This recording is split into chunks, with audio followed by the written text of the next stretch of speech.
Howdy, welcome back to another video. Right now I'm back here in the Mount Hood National Forest. As you could tell, it's bright, it's sunny, it's warm. Summer is officially here, and I thought that I'd kick things off with a lovely little hike.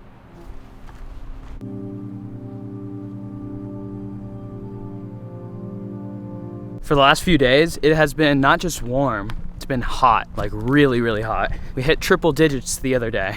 A week before that, it was cloudy and rainy. One weekend later, it's literally 100 degrees. Everyone's busting out the air conditionings. Today is not as bad. Today it actually cooled down a good amount, fortunately for us. Here we are, and it's absolutely gorgeous out right now. This hike that I'm on, not too long. Just wanted to get out, move around a little bit, and we're gonna be doing some truck camping tonight, of course.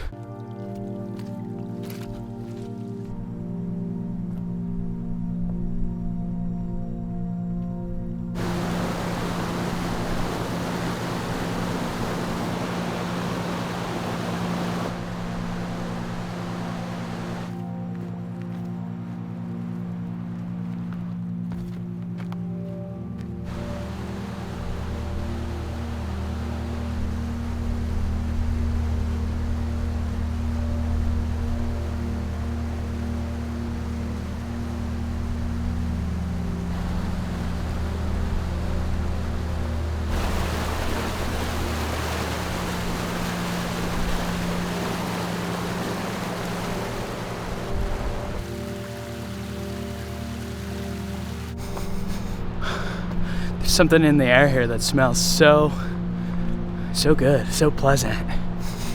I don't know what it is. It almost smells like a perfume.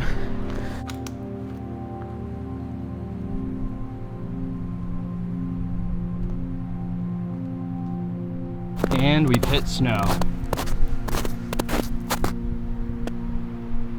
A lot of it too.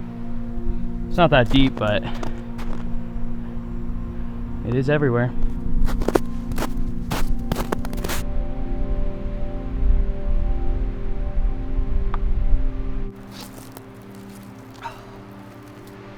I've made it pretty much to the end of the trail. A little bit anticlimactic, not gonna lie. Apparently there's a campground somewhere over there.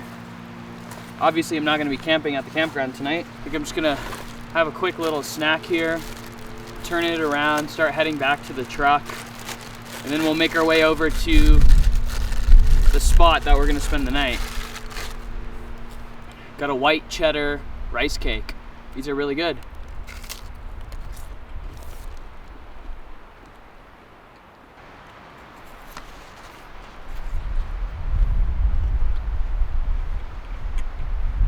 Remember guys, always pack out even your food scraps, apple cores, banana peels.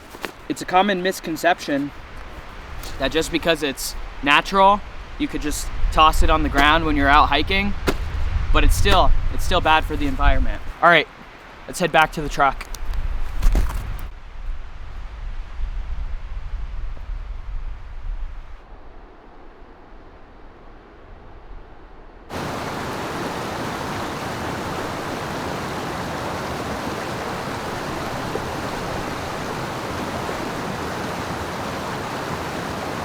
The way back while hiking always feels so much longer than the way up, because you already saw what you came to see, you know? The way back, you're just like, I just want to get back to the car already. So it takes a lot longer. There you are.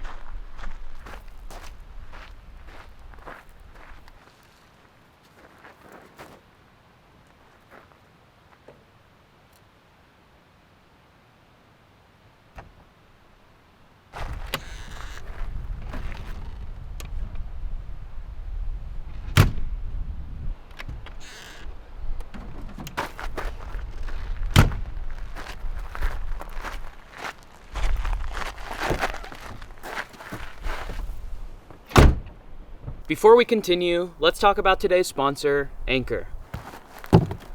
I was recently sent Anchor's flagship 757 Powerhouse, and this thing is an absolute beast. It's got a 1500 watt max output as well as a 1229 watt hour capacity. So this thing has got plenty of juice to power all of your appliances, from coolers to microwaves, electric kettles, and so much more. It's made with the most advanced lithium iron phosphate batteries, which remain in a healthy state even after 3,000 complete charge cycles. It's got a 6 times longer lifespan than the industry standard, which is so important if you're going to be spending your hard-earned money, because you want something that's actually going to last a long time. Along with the long-lasting lifespan, Anchor also gives you a 5-year guarantee, so you can have peace of mind with your investment. The 757 Powerhouse charges from 0 to 80% in just 1 hour thanks to HyperFlash technology. It's also solar compatible via solar panels and charges from 0 to 80% in 3.5 hours with a max output of 300 watts. It's also got this sleek, modern interface with all kinds of different ports to choose from. If the 757 Powerhouse is more capacity than you need, they also offer the Anchor 521 and 535 that have the same long-lasting batteries with just a smaller capacity. If you want to check out the 757 or any of the other models, be sure to click on the link in the description box or just search Anchor Powerhouse. Thank you to Anchor for sponsoring this video, and remember, if you support my sponsors, you're also supporting me and my work, and I truly, truly appreciate it. Woo! Okay, back to the video.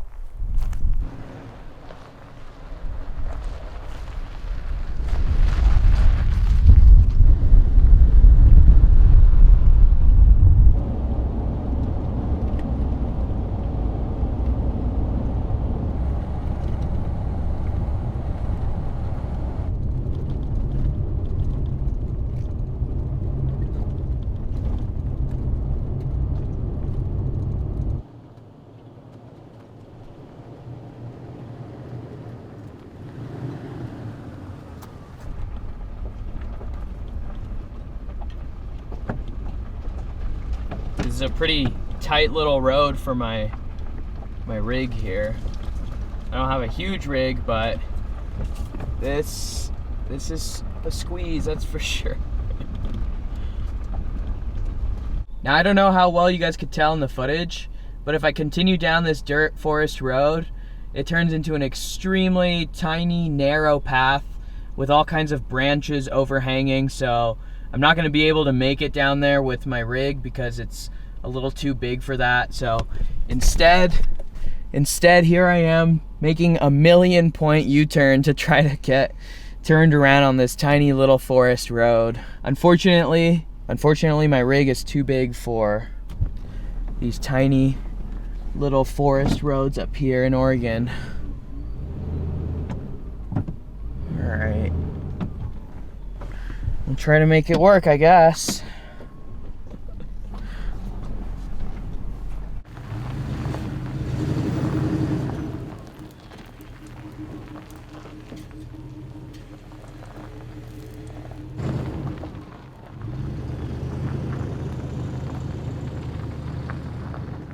Man, I don't think I've ever had this difficult of a time looking for a dispersed camping spot before. I'm literally like in the middle of nowhere, up a dirt road, like miles up a dirt road. There's, oh crap. Whoops. As I was saying, I'm like so far up in the forest, and there's been so many different spots that I've tried to pull out on, and there's cars at every single different little nook and cranny. It's wild. It's pretty rare that I run into like 1 or 2 people, let alone 50. Well, I'm gonna have to figure out something pretty soon. It's starting to get late. I guess all the prime spots are taken. We'll just go look for what we could find, I guess. Man, Oregon. People are really into their camping here in Oregon. As soon as summer creeps around,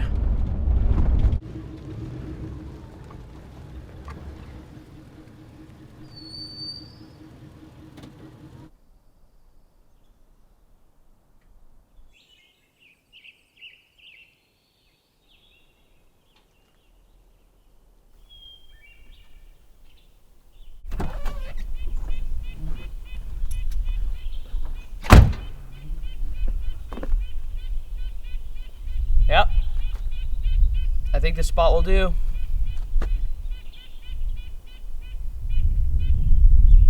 Almost feels like I'm in a fairy tale or something.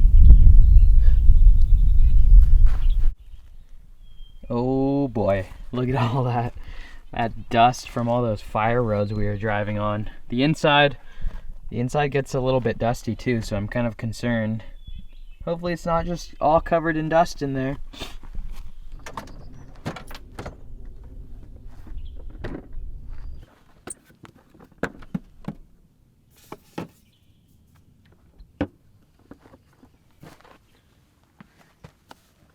We've got a Haze-Matic Hazy IPA from Ninkasi Brewing. I've been drinking their beer for years. They make some pretty good beer. It's a little bit shaken up from all the rutted out, washboarded dirt roads we've been driving on.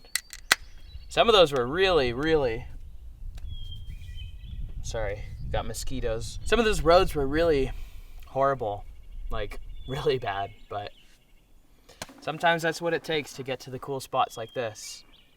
Cheers to finding good spots in the middle of nowhere. The only bad thing is, the spot that I was originally trying to get to, you supposedly have really great views of Mount Hood, Mount Rainier, Mount Adams, I think one other one, I can't remember the other one, but basically you're supposed to have like a setting kind of like this, but then also with views of all the prominent mountains in the area. So I was kind of hoping to get that spot, but alas, such is life, especially when it comes to camping in Oregon, because it's cutthroat out here.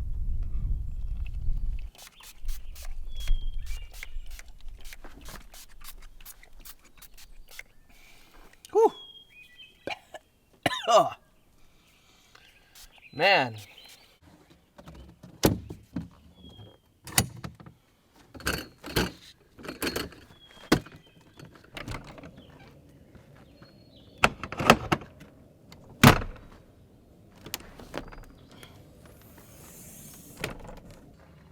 It's a little dusty back here. It's a little bit dusty indeed. What can you do? In case you're curious, the curtains that I just put up, they actually survived the dirt washboard roads. They didn't even bounce out of place, so that's a good thing. I swear, you guys make me so self-conscious of how I say curtains.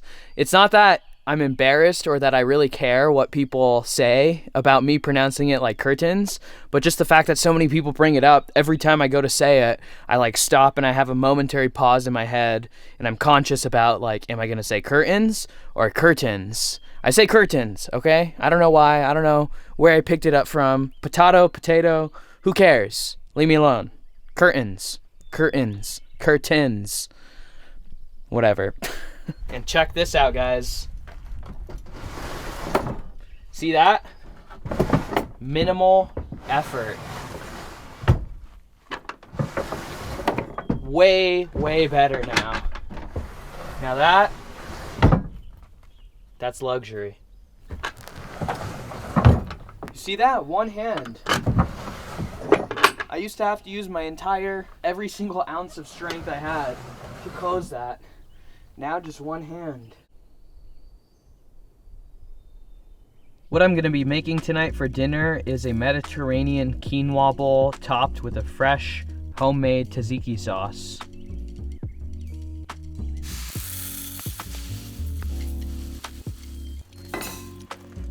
The key to well-cooked quinoa is to rinse it just like you would with any other grain, but I don't have a strainer right now, so we're not gonna rinse it. While the quinoa is cooking, let's go ahead and prepare our tzatziki sauce. Honestly, I have no idea if I'm pronouncing that right, so if I'm not pronouncing that correctly, I apologize. It's certainly not spelled like tzatziki, but for some reason, I think it's called tzatziki. Anyways, the tzatziki sauce is a very easy sauce to make. What we're gonna do is add a bit of whole milk, Greek yogurt, full fat, unflavored. I forgot to mention, this is just plain Greek yogurt, so there's no flavoring to it. So to the Greek yogurt, we'll be adding some lemon juice. I'm also gonna take 1 clove of garlic and just give that a nice grating with the microplaner right here. Next, we're gonna take some fresh cut cucumber.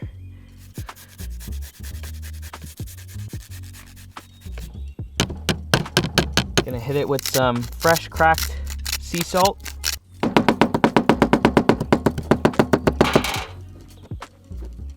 So right into the tzatziki, we're gonna throw that fresh chopped dill. Let's give this a stir. Taste test.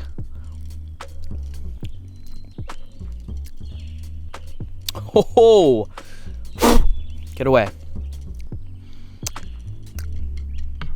Oh man. That's delicious. Mmm.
Mmm.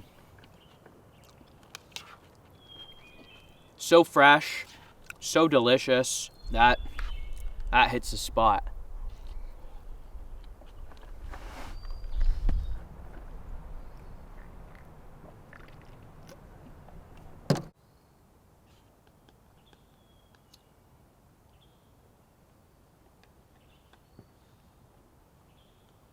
So I just got these biodegradable produce wipes, which I'm pretty excited about. And I think the main purpose, these guys are, you're supposed to get these and get produce from the store and like wipe it down to get off any kind of stuff that might be on the outside of your produce. But what I'm gonna be using them for is, a lot of the time, by the time I'm done cooking and eating, it's dark or it's getting dark, and I don't wanna bother with doing dishes outside, so I just wipe things down with the paper towel. And these at least have some kind of cleaning solution on them, so I feel like they're kind of just like food safe wet wipes that, you know, they clean a lot better than a paper towel does. Okay, I'm just gonna clean up real quick and hop into the back of the camper because the mosquitoes are out right now, and I don't know if this mosquito spray is still working, because they are swarming around me, and this is not good. Well, folks, as much as I'd love to stay outside for a little bit longer, I'm literally getting eaten alive here, so we're retreating into the camper.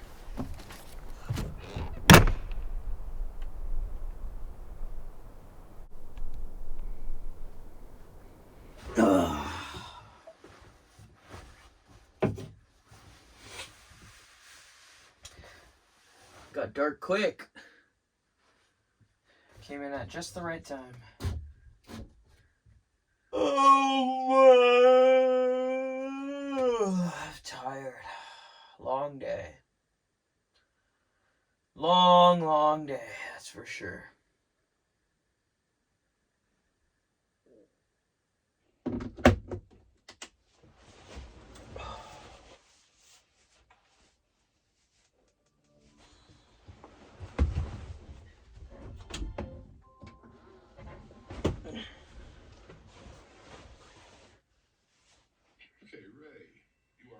incarcerated volunteer in the Spiderhead clinical trial program.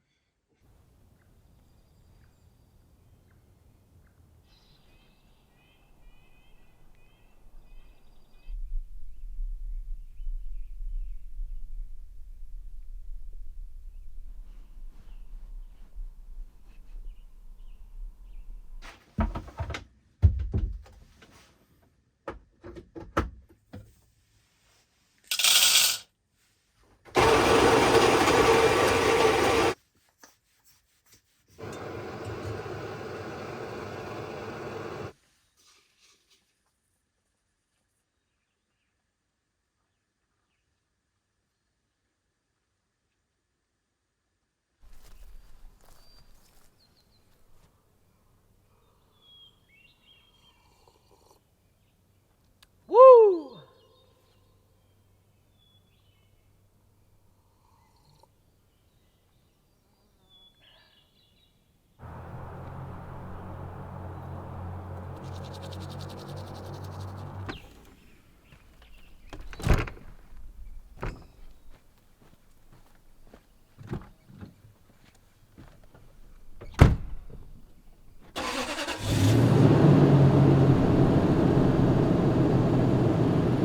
That's all, folks. Thank you, like always, for watching. You guys go out there and go on some adventures of your own. Live life. Beat the status quo. Y'all know the drill. Enjoy the rest of your day, and I'll see you in the next one. Peace out.